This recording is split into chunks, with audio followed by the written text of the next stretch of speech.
Israelites. But he doesn't meet God at Sinai. He meets God at the burning bush. Well, in other words, that's right. But God descends with the rules at Sinai, and but to me that means that Moses has been prepared to receive this revelation by the fact that he has observed the principles by which a people must govern themselves in painful detail for decades. And so, because we also have the question as well, why would Moses be the one to receive the revelation? And I would say, well, he's in the right place at the right time doing the right thing.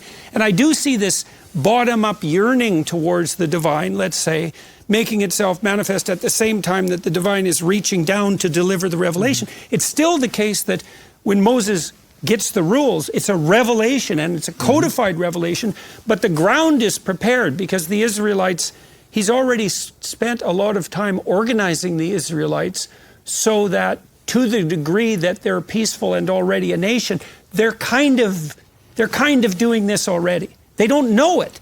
It's still locked in procedure. It's not explicit. The reach down starts with Abraham.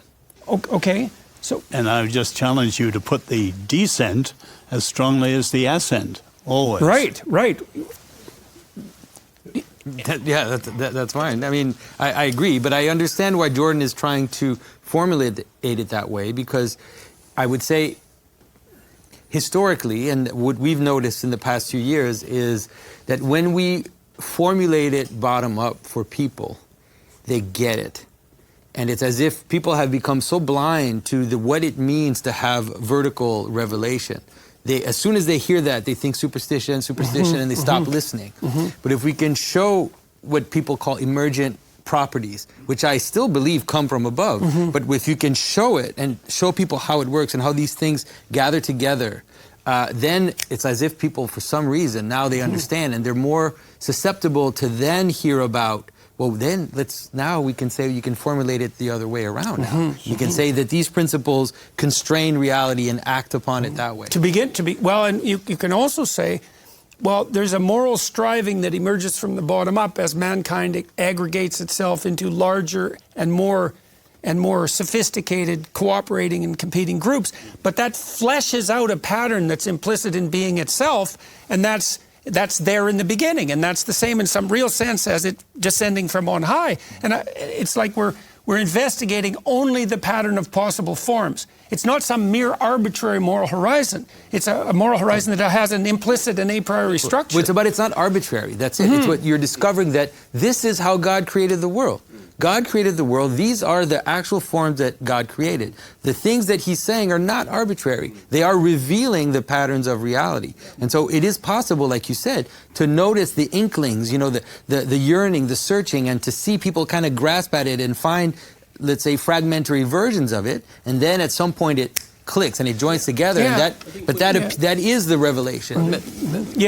Maybe we're just being too constrictive in how we understand the notion of revelation as something that's only, as it were, coming from above down below. And there's a very sort of natural tradition in, I think, all three Abrahamic monotheisms that revelation can, as it were, operate within the human heart, that God inscribes certain, St. Paul certain instincts. You're thinking here Romans 1 and Romans 2. That's a sort of very straightforward thought, and that is the sort of sometimes called the candle of the Lord, or sort of that conscience, as it were, is a form of revelation, you might say, more muted, maybe more indirect, more kind of blurred. Well, Justin Martyr called the ancient Greeks Christians before Christ. Right.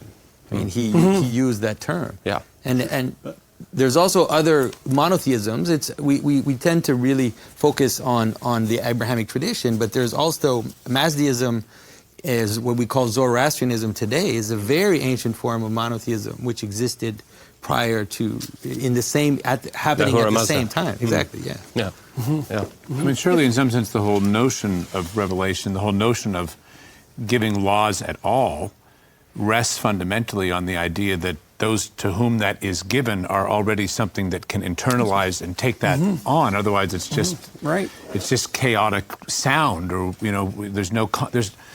the law itself is incoherent unless we are already something that can take on the law. I'm just wondering if I've got a simple question.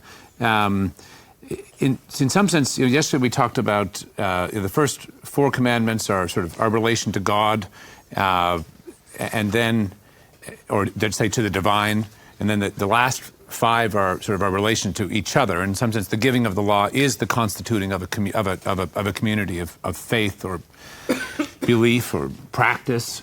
And the father, honor the father and mother, we said, is the kind of the fulcrum of those, because in some sense you move from God to the world in which you are embedded. There's a history there that has an objectivity that you have to honor in relation, and then you come into the present of the current community with "Thou shalt not kill" or murder. Thank you, Dennis. In some sense, is like there is no human community at all if there's chaotic random killing. I mean, there's just it's totally it's like the beginning point of any stable community has to be that, because there's no life. You can't. There's no community if you eat each other. Well, exactly. And so the other ones are going to be further elaborations of what life can be if you have it. But why is the next one, "Thou shalt not commit adultery"? I mean, and just to ask the simple question, why does that matter? Well, you might say, if you're a biologist, you'd say, well, survival and reproduction. I mean, those are the 2 fundamental, what would you say, necessities of propagating life. But you can reproduce perfectly well through adultery. Not if you get killed for doing it. Or if the children get killed. Not if you're married. Yeah. Well, so they might be. So are you saying these are the 2 most fundamental? Well, you might say the most fundamental principles would have to regulate survival and also to regulate reproduction. That would make sense. Is this a regulation of family? Is this a protection of family as primordial unit? Family integrity, property, and reputation. Mm-hmm. And they're all very fundamental. Mm-hmm. If you read these, I mean, they do seem obvious, and then you read them in the setting, and what comes before is they're handed down from God and presented to the people. Moses actually assumes his leadership fully when he destroys them, and then has to make them again. But then what follows is rules beyond the telling. Well, actually, Dennis can tell you how many. 600 and some. 613. See, it's a good thing to know that. And there's 6, and these are like those are like these. Those are special commands to this people who are picked to demonstrate them. And if you look at the arguments on the fields of battle of the Jews, of the Israelites, when the Greeks fought each other, they would pray to their own gods, and then they'd have a contest, and they'd see whose gods was the strongest. Well, it's like that in the Old Testament, in the Bible, as we say, but it's different too, because our God is the only God, right? And that claim, that's revolutionary in ancient times. I don't think that claim is being made in the 10 Commandments, because when he says there are plenty of gods, the gods are there.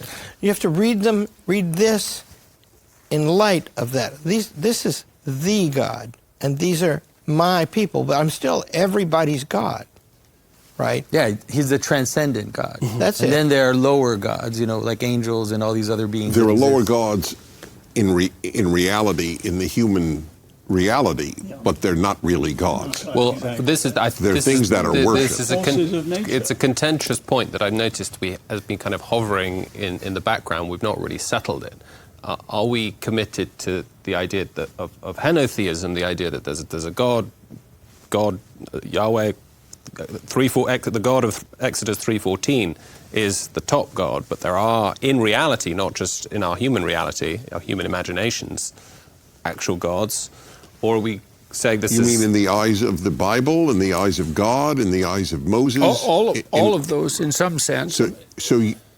Okay, so one by one, it's a very fair question, but analyzing it, so do we entertain the idea that God himself, the creator of the universe of Genesis 1:1, believes there are other gods, or believes that there are things that people worship and call gods? Well, second. that frames the dilemma nicely. Is it the first or the second? Is it second. henotheism or monotheism? So there are principalities and powers. There are. I think the Bible is monotheistic. That's what I'm totally with you, Dennis. Yeah, I know you. We And I usually know the are, philosophers of religion make this distinction. Yes, it's not a But philosopher I think the of biblical religion. view, That's the Lord right. alone is God. Yeah. And Calvin's idea, the human heart is a forge of idols. Well, the We need angels are something named big- gods we in the need some- Bible by the text. Principalities and powers. Yeah. Paul. No, I but mean, even the word, Yeah, the but word as for the Dennis said, gods. people believe in those things. They do today. Reason. No, but the angels that Science. God sends are called gods. By whom? I mean, the angels that are in God's service are used. Sometimes they use the same word. I don't know that that's so in the Hebrew Bible. They're not called gods. What about The Jews were not always monotheistic. what about the people who But- were sent to but- Abraham? The Yes, angels. so they were angels. That's correct. Right, but they're on this. They're on They're this. on a divine mission. Right. So what are they? Hebrew has no word for angel. What's called angel, malach, is messenger. They're God's messengers. That's what angel means too in Greek. Yeah, Okay. So is it in the book of Revelation? You guys will know. Where somebody's going to bow down before emissaries from God, and the command is, "See thou do it not. I am fellow servant." You see? So I think this one God, I think that, and see, it doesn't make as much sense of the universe if there are many gods. Right. You know, in Aristotle and Plato, they're not many gods, right? I guess, well, then we're faced with the thorny problem under those circumstances is of how we conceptualize transcendent spirits that aren't reflective of the ultimate unity. So what do I mean by that? Well, we could take, this is an oversimplification, but we could take a god like Ares, god of war, say, and I'll do a biological reading of that. You can be ruled by anger. And you might say, well, yeah, but that's not a god. And I say, well, yeah, let's just hold on about that. First of all, it's not only localized in you, it's everywhere. Like the rage in your heart is the same as the rage in your heart and in mine. It's maybe the same, or it's a variant on a theme, and it's the same force that could rage in an animal. It's tens of millions of years old. It's a pattern of neurological activation, you might say embodied activation, that's transcendent and immortal, and it can certainly rule you. And it has an ambivalent relationship to something that's transcendent, non-biological, because it fleshes out part of the implicate order. And so, like, is rage a god? Is lust a god? Is fear a god? And I mean, those have they have been deified in many cultures. You certainly have gods of Eros in all sorts of cultures, because that fundamental motivational force, which is a spirit that abides within, but that's also transcendent. Are they God in the biblical sense? I would say. Well, I don't they would know. be idols. No. Well, But then, no, yes and no, because they also have a reality, they're right? higher than us. Yes. In the Old in the so book then of Daniel, it becomes you have semantics. Like in the it's book of semantics. Daniel, I think we are at I semantics. think we're at semantics here. No. So you believe that there are principalities that act upon us that are beyond human scale, Yeah. but you don't like that we call them gods, let's say. No, we like, may you think call that the them old gods. that We the may old- call them gods, but they're not God. but they have existence. Yes, Oh, absolutely. wait, okay. But Supernatural. they're not Then we're God. fine. There are we supernatural agree. powers. We agree. Okay, so It's basically... just a word. We just All right. don't like the fact that well, we use the word God. Then we are Gee. agreeing in some sense that we're going to reserve the term God for the unity That's fine. of... We can use principality for In the a other. God broad himself, sense, everybody with a around this capital table G. is a child of the That's Bible. fine. And that means we don't like to call many things God. Right. I guess my objection Well, was we're not- whether we call them gods or not, they have a proclivity to act like deities. Oh, absolutely. Right, That's so- the biblical view of idols, though. isn't it? Yes. Well, Powers in which we're making our... But it's deeper than that in some sense, because you could think of an idol as just an arbitrary human construction. But what I would say instead, it's not. It's the raising of a principality to the highest place. And so you say, well, my God is Priapus, let's say. And many people say that now. In fact, it's almost mandatory to say that. So, But less than the highest place. right. Because Right, well, it's in... God with a Yes, capital you could G. imagine Yes. demonic agencies being recognized by Satanists as God, as something they would Yeah, bow down it's the before or raised to worship. the highest place. Absolutely. And that's what we're objecting There's- to. yeah. is And that- there's no disagreement that Well, I don't know. would I not- want to know, Dennis, what do you think? Like, do you have a sense of the notion of principalities or demons Is this something that you entertain in your worldview? So We're giving you the hard questions you today, mean Dennis. yes, indeed, and I'm honored. Is it your Dennis or your? Well, you're as the I one, understand you're sitting Jewish. here, so I'm asking you, and you can answer it the way you want to answer. I'm a strict monotheist. There's one God, end of issue. There are no demons.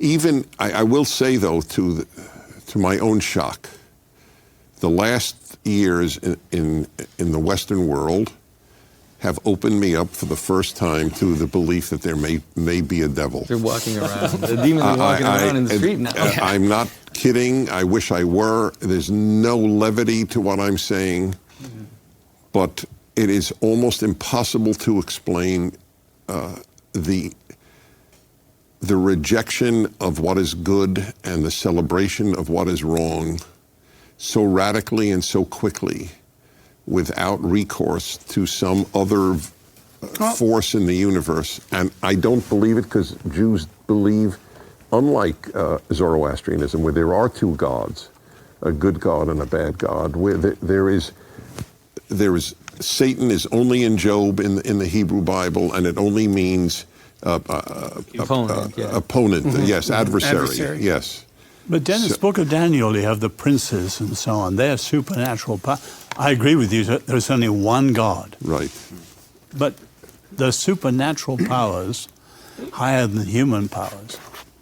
So let me I have to explore that. let me riff on that for a second. So here's a way of conceptualizing it. Well, let's do this biologically again. So we could take something like anger or lust, and you might, like psychologists tend to conceptualize those as drives, or reflexes or instincts.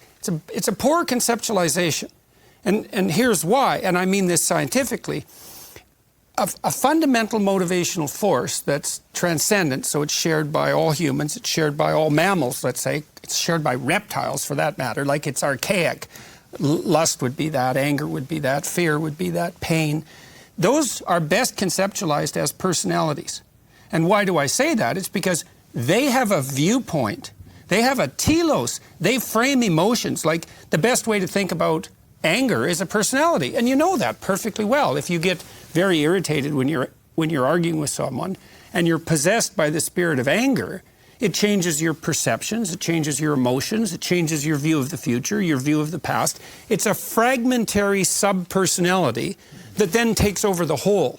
And then you could imagine that a malevolent sub-personality, so for all intents and purposes a demon, is an aggregate of those fundamental sub-personalities that's integrated in a manner that's very, very powerful and that partakes of that motivational force.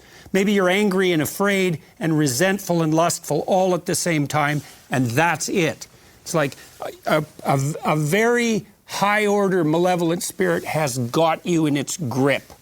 And there is a reality to that. Now, we wouldn't want to say that if we're going to reserve the term God for the highest possible unity, it's definitely not that. But it's certainly it's a transcendent principality, and it is a spirit and a personality. But the way you frame that, Jordan, is still basically metaphorical, isn't it? This is still, you talk about being possessed. I don't think so. I mean, the tradition, I mean, certainly the Christian tradition has demons. Demons have agency. But those demons are allied very closely to our passions. Sure. They're almost like a cosmic version of the local passion. And there are certain ways in which, through the kind of free agency of the individual, they could kind of admit they can conduct themselves in a way that makes them more vulnerable to those kind of right. external Well, they agencies. open the door to it. But would you accept that, Jordan? You would accept that there are, as it were, extrinsic sources that are going to operate on the psychological structures of an agent, in addition to the kind of cumulative weight of all the bad decisions. It's microcosm, macrocosm. Yeah. You have to see the human person as a microcosm, and then these cosmic forces. So we are. Okay. Was that what Jordan was setting out? I think you're comfortable with that. So. Okay. Well, it is complicated too, because so imagine that you're possessed by an aggregate of these motivational states. Okay. Well, because there you're saying motivational states. Well, so that okay. Let me elaborate it one bit further, though, because you could also imagine that there are culturally developed manners in which that aggregate has expressed itself. So, for example, let's take the Columbine killer, for example. So I read his writings, and I was put myself in his position, let's say, that brooding position on evil. Like, so he allowed himself to be possessed by a set of motivational states, one of which was certainly covetousness, certainly resentment, hatred, powerful dark motivations. But the manner in which that manifested itself also had a culturally conditioned element, right? I mean, there's a satanic element to it that's like, it's like satanic in the poetic kind of mimesis of malice. sense. Exactly that. And you see this, you really see this with the mass slayers, because they compete with one another. So there's a subculture of high school shooters underground, and they know of each other, and they try to outdo each other. And so and that's a mimesis But Jordan, of would sorts. you go one further? I mean, you're going individual, cultural, Yeah. microcosm, macrocosm.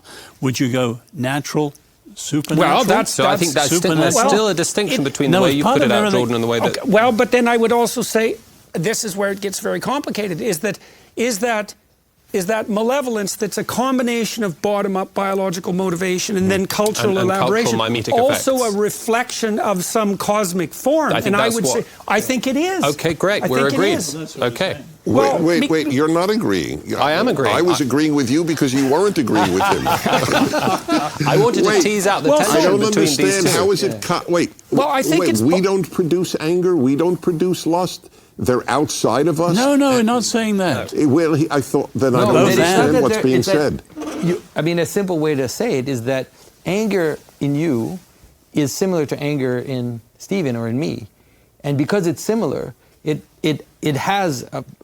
there's a being that's a. It's hard to. Anger because exists even if you die. That's right. There's a good way to say it. That's right. Right, anger is something that grips you, and so it's got a reality that transcends you. Then how do I control it? Why am I responsible? If I act out evilly in anger and anger controls me, I have an excuse. Well, my answer to that would be It's the bottom up and top down thing I don't know exactly what to say about that, apart from the fact that there are other forces within you, including you, that give you the ability to control it, even if it has some autonomy of its own. Like, you don't have to give yourself over to anger, even though it beckons to you. You know, and you remember in the story of Cain and Abel, you think about how that sets itself up. So Cain is resentful and bitter and angry. And the reason for that is his sacrifices are rejected. And then sin sits at his door, like it's externalized as a tempting spirit, and he has to invite it in. You know, it's the same idea in stories of vampiric possession, is you have to invite the vampire through the window. So I would say you can open yourself up to this possession or decide not to do it. And there's an element of free choice in that for sure. And this is why God calls Cain out.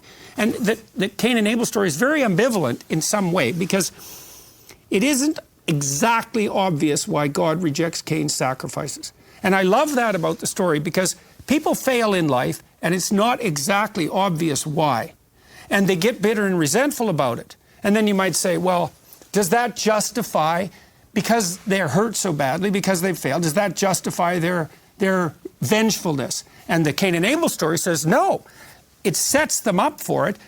That spirit of sin approaches them, but they still decide whether or not they're going to open the door. Doesn't it say that he brought an inferior sacrifice? Yes, but so it does explain why God preferred no, it doesn't Abel's. exactly say that, Dennis. It says that Abel's sacrifice is of the highest quality. Yes. And it implies that Cain is lesser, but it never really explains what he's doing wrong. It doesn't have to. Well, it's it an leaves inferior sacrifice. That's the end of the issue. And then he got angry that his brother, who did in fact bring a superior sacrifice, was recognized as such by God, and he got angry at that. Which is what people who do inferior things always feel about people who do better things. They get angry at them. It leaves you with a problem, is that you see people who fail frequently, ill children.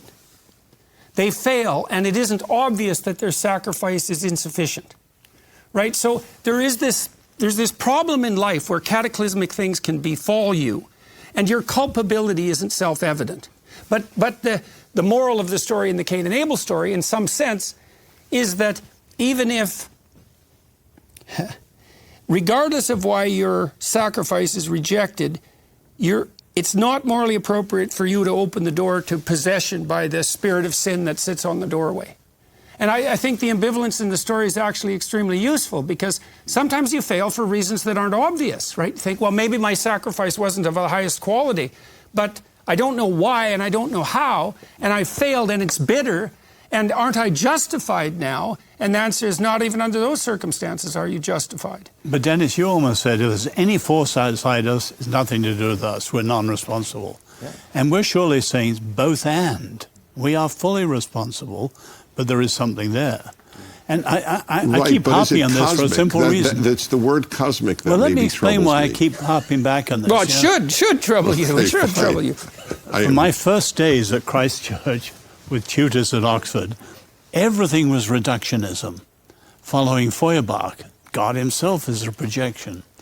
And my whole psychological, sociological training was reductionism again and again. So I'm trying to resist that, saying it's always both and. God reveals, and we hear, etc. Yeah. That's why you want all those gods in there. Absolute justice to both of them. That's why all this is such a mess, right? Because God doesn't have all this trouble with the cattle. They're ruled by instinct. They do the right thing all the time. Whereas it's us. We're the problem, right? We have a will of our own, and that doesn't mean that we're not subject to powerful outside forces. Certainly, the testimony here is there's at least one powerful outside force, and we may not listen to that. Well, one of the ways I think of bringing this into kind of sharp relief, the commandments, is asking, well, what happens if you don't follow it, right? And we said yesterday with, have no other gods before me, and Jordan, you were so helpful in describing how if you don't have, subordinate yourself to a single unified higher principle, then, everything is chaos. If you don't keep the Sabbath, well, you lose sight of that principle, and you lose yourself in day-to-day instrumentality. But I'm wondering if we can ask this question as we work through the remaining commandments. Like, in some sense, thou shalt not kill. I think Larry is right. It is obvious, not that people don't kill, but the result of killing randomly is very palpably clear to any human being. I would say any basically well put together human being. But I think it might be somewhat helpful, and maybe sort of as one thinks, and indeed about our listeners, on to this wonderful chance that we have to talk this through. What have we observed as the effects in life of adultery, and then theft, bearing false witness, etc.? Well, you talked about reproduction. I mean, if you think about reproduction as more than the reproductive act, if you think about it as a medium to long-term strategy that has to be played out in the social world, so for example, you don't want people to kill your children, then you might say, well, there's a pattern of sexual interaction that has to make itself manifest that works across multiple contexts and multiple people. And maybe the core of that is, thou shalt not commit adultery.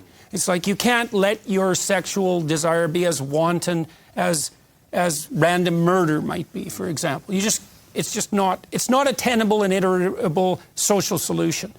Everything taken into account. Well, I've certainly seen it really mess up families. I mean, just yes. Then you compromise children. Well, we know that. We know that already. That as the family breaks down under the weight of, well, I would say sexual hedonism primarily and irresponsibility, that the very capacity to reproduce is minimized, is reduced to a tremendous degree. Look at the birth rate. And in an anthropological or even an evolutionary context, I think I've heard you make this point before, Jordan. It confuses paternity. This is natural tribal societies. So as it were, it cuts adultery sort of by introducing this sense of uncertainty about paternity. As it were, it cuts the victim off from future generations. It completely destabilizes the kind of diachronic order of a society. Then it's going to reduce paternal commitment. Right. And humans have this immensely long developmental dependency. And so if you reduce paternal commitment, you reduce reproductive fitness. And I think that's quite clear. Maternal vulnerability. Surely the answer to your question, though, Stephen, is Hobbes. In other words, Leviathan is the answer to what you are saying. Life, if we flout all four of those will be nasty, brutish, and short, the war of all against all, and we'll be prepared to give up our freedom for what he calls a mortal god, Leviathan, to give us peace. That's this is the alternative. In the Mesopotamian creation story, that's exactly what's laid out, is that Hobbesian nightmare, is that creation rebels against the implicate order in the Mesopotamian creation story, and what happens is a terrible monster, which is the same thing as the Leviathan, symbolically speaking. It comes from exactly the same roots. The Leviathan, it's Tiamat, and that's Teom, by the way, comes back to wreak havoc. And so the notion is exactly, chaos is that if we destroy the implicate order, and that's the implicate cosmic order, and then you say, well, if there is an implicate cosmic order, there's an implicate cosmic disorder, and that would be associated in some sense with the principalities of evil. It has to be that way. But again, where we started with Exodus. Exodus is ordered freedom between anarchy, all freedom, no order, and authoritarianism, all order, no freedom. Right.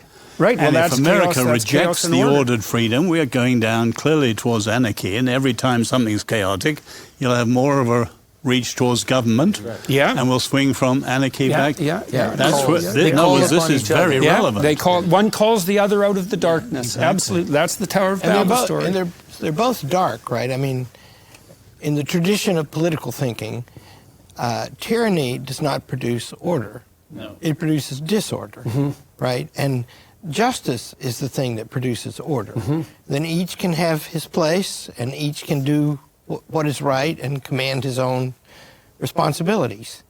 And so you disrupt that. I mean, do you think the Soviet Union was an orderly place?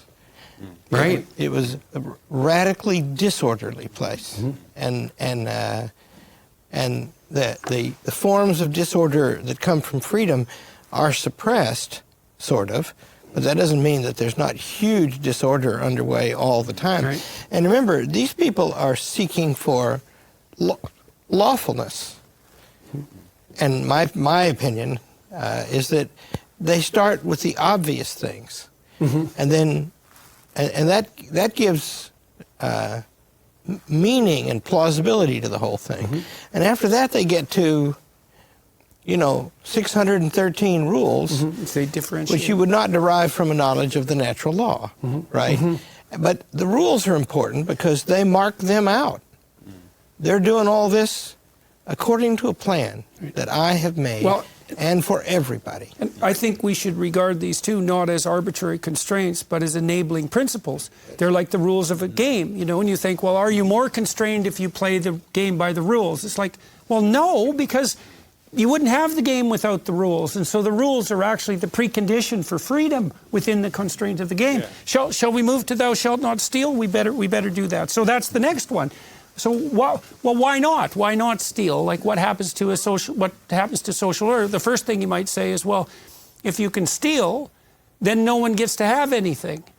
Right? I mean, if I can just take what's yours at will, first of all, you're not going to work to get it, and so you won't get it because it usually takes work to get something. It's like we're going to fight. I mean, we're just and then we're going to fight, and then we're back to the killing problem. Right, exactly. So if I think this is why there has to be some tolerance for inequality as well. It's like, well, if you get to have things, then you also get to have some things I don't have. And I also think that allowing people to have things that you don't have is a precondition for wealth. Well, and freedom. And yes, exactly. But I think that it's funny because the idea thou shalt not steal, that it's a complete universal, I'll be honest with you, I've lived in places where that is not the case. And the effects are astounding. I mean, the effects are crazy because nobody trusts anybody. Exactly. And then the cost of any transaction approaches the infinite. Exactly. And so then normal business becomes nearly impossible. Trust becomes impossible, and you can see it is everybody against everybody. Yes. Basically. By the way, a note of information, which I learned very early on, that do not steal, and this is not well known, and I think it should be, especially in light of slavery, is that the first aspect in Jewish understanding of do not steal is you may not steal a human being. It is certainly property.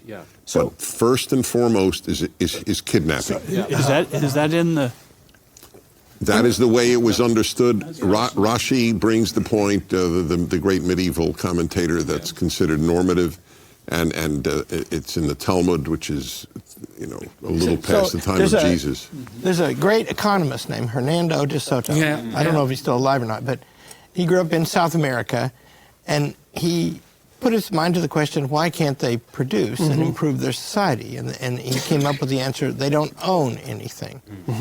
And if you like there aren't deeds and property line laws, and so he helped Peru in particular come up with some. Yep.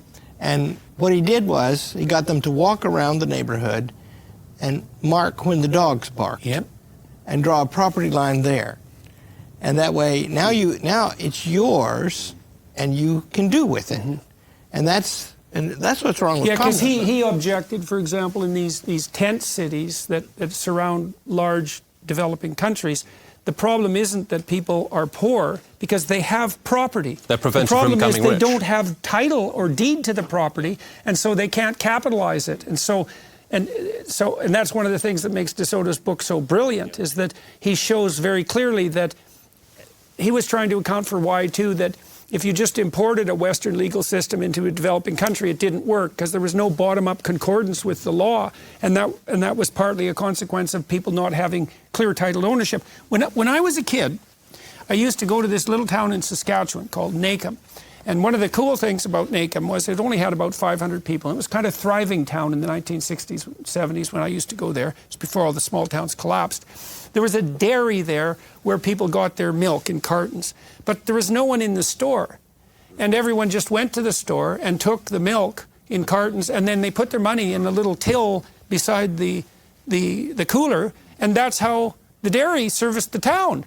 And no one ever took the money. And I think, well, this is what we need to think about in the modern world when we think about what constitutes wealth. That was a wealthy community, right? It was high in trust. And trust is the fundamental commodity. And so the respect for another person's property is respect for another person. It's a way of expressing neighborly regard and love in the end. I mean, I think the old sense of the word property, and when we think of it,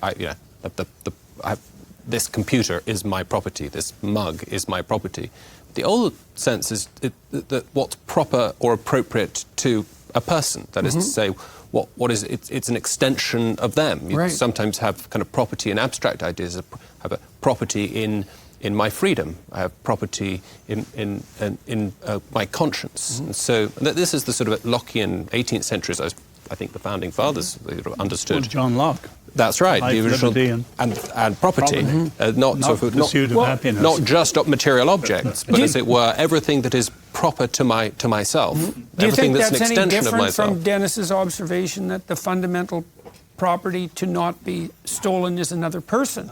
Yes, because we do regard these things that we own as extensions of ourselves, and we do assume that we have a right to ourselves. I don't think it's exactly that we're our own property, because we don't have the right to treat ourselves in a manner that isn't appropriate to someone who fits within this subsidiary moral organization, right? We still have to accord to ourselves the image of God. Yeah, a certain dignity. But property seems to me to just be an extension of the person. What is proper to the person? Yes, exactly. So and of the existence of the dignified and sovereign self. You realize how awful the early socialists were. I forgot the French socialist's name, but he's a who said all property is theft. Yes, all property is theft. That's such a terrible statement. It's truly the inversion of the Ten Commandments.